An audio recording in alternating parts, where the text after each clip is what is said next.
Shalom Bapak Ibu Saudara-saudari yang dikasihi Tuhan. Puji syukur kepada Tuhan kita telah tiba di penghujung tahun 2023 dan di pelajaran yang terakhir untuk sekolah sahabat kita pada hari ini 27 Desember judulnya adalah kesuksesan dalam misi. Sebelumnya mari kita berdoa. Ya Tuhan, urapilah kami dan Kuasa Roh Kudus-Mu agar kami dapat memahami pelajaran ini dan mengaplikasikannya dalam kehidupan kami. Di dalam nama Yesus kami berdoa, amin.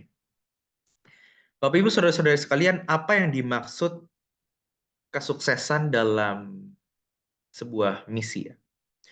Nah, kesuksesan yang dimaksud ini tidak terkait dengan banyaknya jumlah baptisan ya, atau berapa banyak jumlah gereja yang dibangun atau penggunaan alat-alat modern ya dalam menjangkau semua orang di dunia. Ya kan sekarang banyak gereja kita atau organisasi gereja kita membuat siaran televisi ya melalui internet dan lain sebagainya ya untuk menjangkau mereka yang belum mengenal kebenaran melalui udara seperti.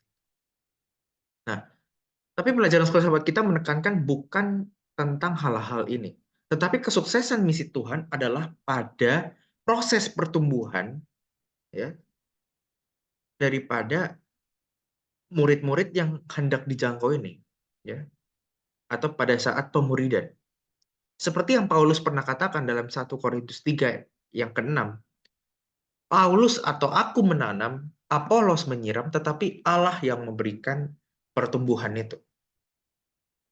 Nah, kita harus ingat bahwa misi Allah adalah misi penyelamatan dengan membuat setiap manusia menjadi murid Yesus.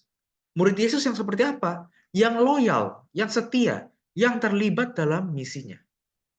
Nah, sekarang kita lihat melalui ayat-ayat yang eh, yang ditekankan oleh pelajaran sahabat kita ada dari 2 Korintus 11, Yesaya 30, Yohanes 10, Yohanes 16, 2 Tesalonika 2, Ibrani 3, 1 Yohanes 1, Wahyu 7, Wahyu 19.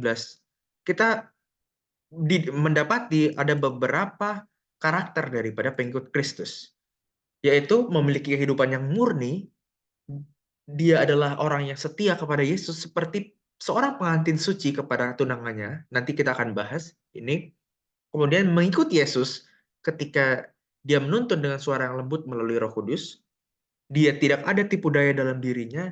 Dia tidak disesatkan dengan keraguan yang melemahkan ajaran palsu, amoralitas. Dia tidak merasa lebih unggul secara moral dari orang lain. Dia tidak menyadari diri dia itu sempurna, tetapi membutuhkan kasih karunia dan kemurahan Allah yang menyucikan. Dan dia selalu merendah hati untuk menerima koreksi dan petunjuk dari orang-orang percaya lainnya. Nah, ini adalah beberapa karakter dari pengikut Yesus. Nah, lalu apa bagian kita dalam menjangkau atau menyampaikan misi ini kepada murid-murid seperti ini gitu ya. Tadi dikatakan di 1 Korintus 3:6 ya, aku menanam, Apolos menyiram, tetapi Allah yang memberikan pertumbuhan. Ya. Jadi fokus kita adalah pada proses, ya, pada proses. Ya. Fokus Allah adalah pada pertumbuhan tabiatnya, gitu. Nah, kalau kita hubungkan sedikit, saya mau bahas dari 2 Korintus pasal 11 ayat yang kedua, dikatakan bahwa sebab aku cemburu kepada kamu dan cemburu ilahi, karena aku telah mempertunangkan kamu kepada satu laki-laki untuk membawa kamu sebagai perawan suci kepada Kristus. Nah, ini maksudnya apa? Mempertunangkan kamu kepada satu laki-laki. Ya. Nah, menurut apa yang saya baca dari Seventh Day Adventist Bible Commentary, memberikan sebuah penjelasan yang sangat baik sekali, bahwa pada zaman dahulu, mengawinkan atau menjodohkannya itu adalah pekerjaan seorang perantara ya untuk mengatur pertunangan itu ya. Dan Paulus di sini adalah seorang perantara antara Kristus dan gereja. Nah, kalau di dalam Alkitab ya, kita mengetahui bahwa mempelai pria itu dilambangkan sebagai Yesus Kristus ya, atau Yesus Kristus dilambangkan sebagai mempelai pria, dan gereja itu dilambangkan sebagai wanita gitu kan, atau pengantin perempuan. Nah, pengantin perempuan ini terpilih, pengantin perempuan yang terpilih maksud saya, itu bisa tetap tinggal di rumah bersama orang tuanya atau berkomitmen untuk menjaga dan melindungi teman-teman terpercaya mempelai laki-laki sampai suami terpilih datang untuk menjemputnya. Nah, seringkali ada jeda waktu yang cukup lama antara pertunangan dan pernikahan. Namun selama waktu ini, semua komunikasi antara calon suami dan calon pengantin itu dilakukan melalui seorang teman yang dipercaya. Nah, maka merupakan tanggung jawab si teman ini untuk melatih dan mempersiapkan pengantin wanita menghadapi hari kedatangan suaminya. Nah, tanggung jawab teman ini dianggap sakral melalui komentar SDA Bible komentar itu.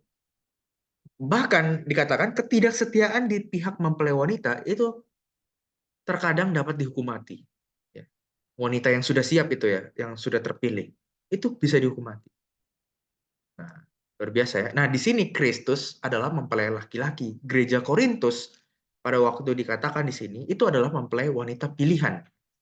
Dan Paulus adalah sahabat mempelai laki-laki.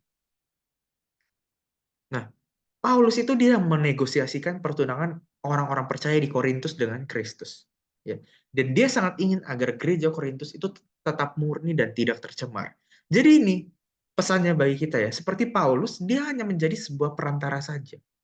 Ya. Supaya tetap menjaga gereja tetap murni dan tidak tercemar. Ya. Jadi ini cukup tugas kita gitu kan. Tetapi kalau misalnya kita mau menjadi seperti ini, kita harus murni dan tidak tercemar dulu sebelum kita menjaga mereka supaya tidak tercemar, tetap murni. Bahkan ini di dalam penjangkauan misi kepada orang-orang yang belum mengenal kebenaran. Tetapi perubahan tabiat itu pertumbuhan tabiat itu hanya atas kerja Tuhan. Jadi memang antara Tuhan dan manusia itu harus ada kerjasama juga, gitu kan, dalam penjangkauan misi ini. Nah, maka akan terjadi kesuksesan dalam misi. Itu seperti yang disampaikan oleh pelajaran sekolah sahabat kita. Maka ada keberhasilan dalam misi yang menghasilkan murid-murid seperti yang dikatakan tadi, karakter-karakter yang dikatakan dalam ayat-ayat tadi.